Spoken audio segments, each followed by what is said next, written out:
Eu não tinha nenhuma pretensão de ser vice-prefeito, eu nunca pedi para ser vice-prefeito. Eu fui pego a laço. Não tinha essa expressão antigamente? Tinha as pessoas que casavam com algumas mulheres. O delegado do lado. A laço. Eu recusei a proposta. Né? E depois fizeram várias reuniões, entraram vários agentes políticos, que eu não vou mencionar isso aqui, porque eu acho que não é o caso. Dizendo da importância, precisava todo mundo participar para fazer uma mudança, tá? Pessoas do partido de Brasília ligaram, não, você é um homem de partido, você precisa. Pastores se reuniram na minha casa, com o Bernal, com outras pessoas, e no apagar das luzes eu acabei aceitando, porque me lembrei de várias vezes que Deus usou pessoas para falar comigo sobre que isso aconteceria. E eu, na época, desse tamanho, vir um dia ser prefeito de Campo Grande, a minha fé não alcança.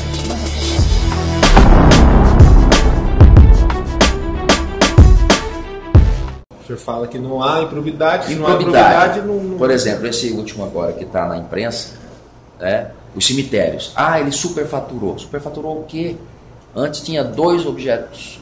O contrato agora tem 5. Antes não fazia jardinagem, nem limpeza, nem coisa naquele outro contrato, porque foi dito o seguinte: 2 contratos idênticos, Ctrl+C, Ctrl+V, superfaturou. Não é verdade. E outra, e a correção? E esses novos serviços? Tem todos os cálculos técnicos, temos os laudos. Foi feito levantamento de preço, de valores, foi feito o parecer da Procuradoria, foi feito todo o procedimento legal. Todo o devido processo legal está feito. O que não podia é deixar abandonado os cemitérios. O gestor tem que tomar uma providência. E ali se impunha, até por uma cobrança do Ministério Público, a necessidade de tomar uma decisão e resolver o problema. Era uma emergência. E, por fim, como houve afastamento e não prosperou, nem pagamento foi efetuado. Não há dano ao erário. Ninguém se apropriou, olha a improbidade, dano ao erário. Se apropriar pessoalmente do recurso, tem que provar, esse dinheiro foi para a sua conta. Não tem. Não tem. E o dolo, a intenção, a má intenção, não tem também. Então, quando não tem essas características, esse perfil, eu estou falando como leigo, eu não sou advogado, mas a gente tem convivido tanto com isso, a gente vê que não há improbidade. Então eu fico muito tranquilo e confiando na justiça.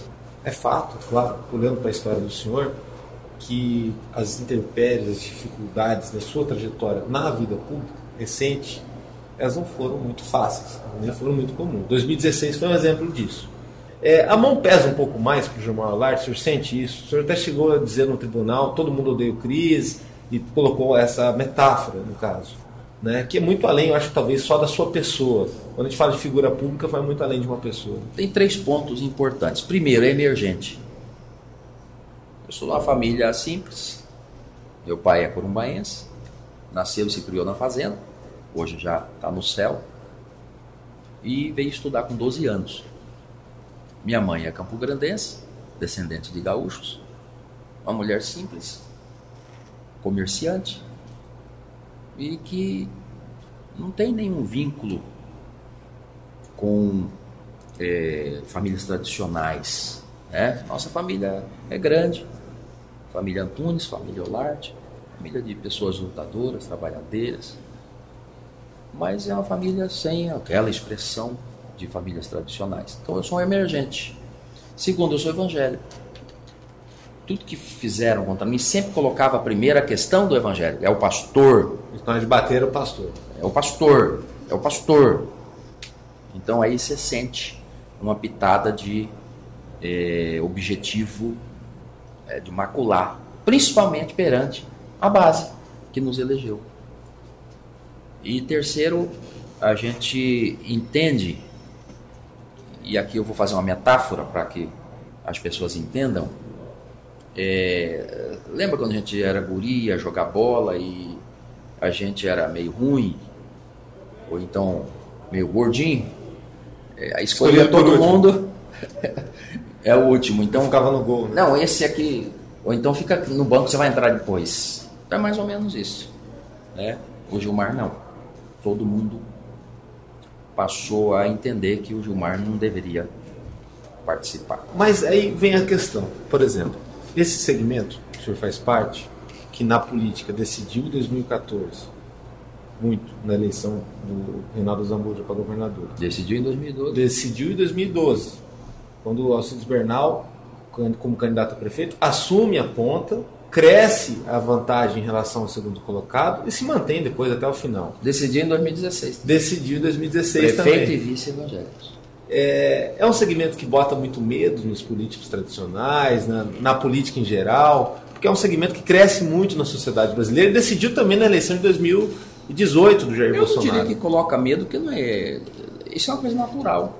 O segmento evangélico cresceu. O segmento evangélico tem projeto social, ele muda regiões, ele trabalha em ressocialização. Através da palavra, do ensinamento, da oração, da fé e também da libertação espiritual, porque existe o mundo espiritual, o bem e o mal existe.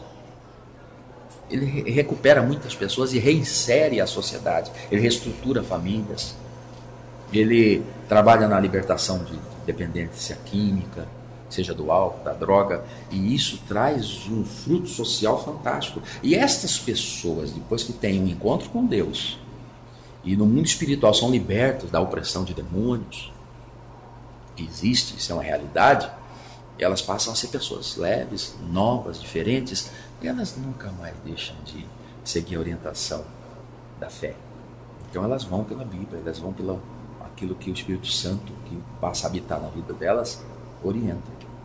Então, causa uma mudança. Você vê que existem momentos de eleições no país, e aqui também no nosso contexto, estado, município, que nada mudou a posição que caminhava ao eleitorado. Quando o segmento evangélico ele toma uma decisão para ir por um caminho, ele é muito firme. Ele é muito firme. E isso tem decidido, sim, várias eleições. E eu pago um preço por ser talvez o precursor. O precursor. O primeiro dos últimos aí. Quando o senhor viu o resultado da eleição de 2016, do primeiro turno, aí vai a Rose e o Marquinhos para o segundo turno, e o Bernal não vai com uma diferença mínima, se não me engano, de 1.600 votos. E lá em 2012, quando anuncia o vice, o Bernal ele acaba ganhando uma margem, se não me engano, de crescimento de 6% a 8% em relação à primeira vez que ele aparece na pesquisa. Isso já no final de agosto, começo de setembro. E fecha o primeiro turno com 41%. O senhor criou uma associação com relação a isso? De falar, puxa vida, olha, isso é o peso do segmento evangélico, talvez é o peso do vice.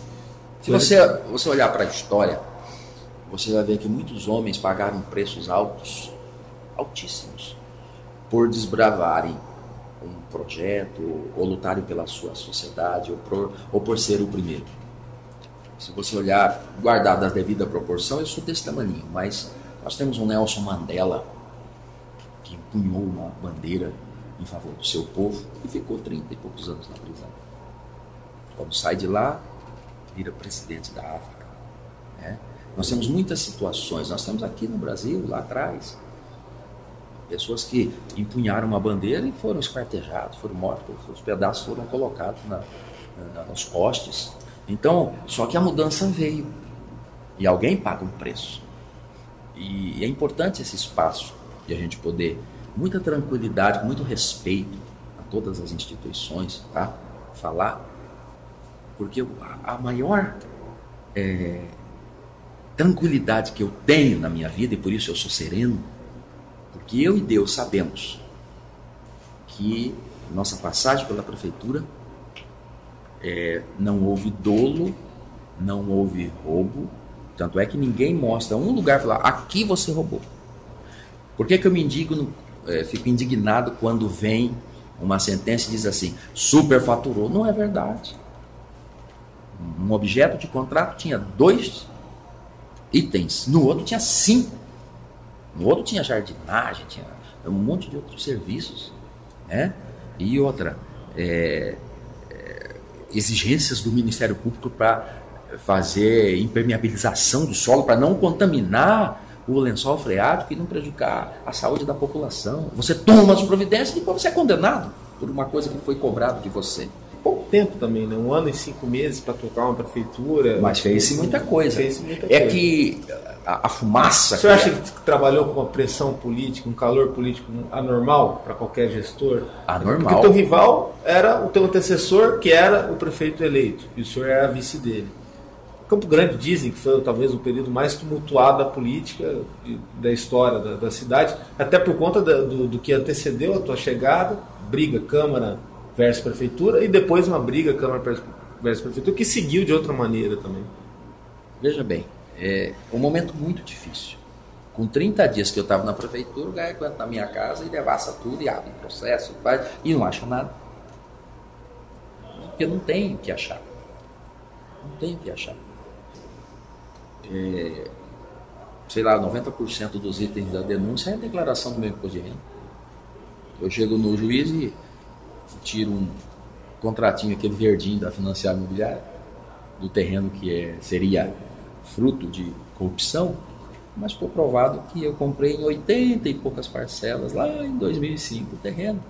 E o juiz, eu achei muito bonito da parte do juiz, na hora ele falou, eu quero que digitalize isso agora.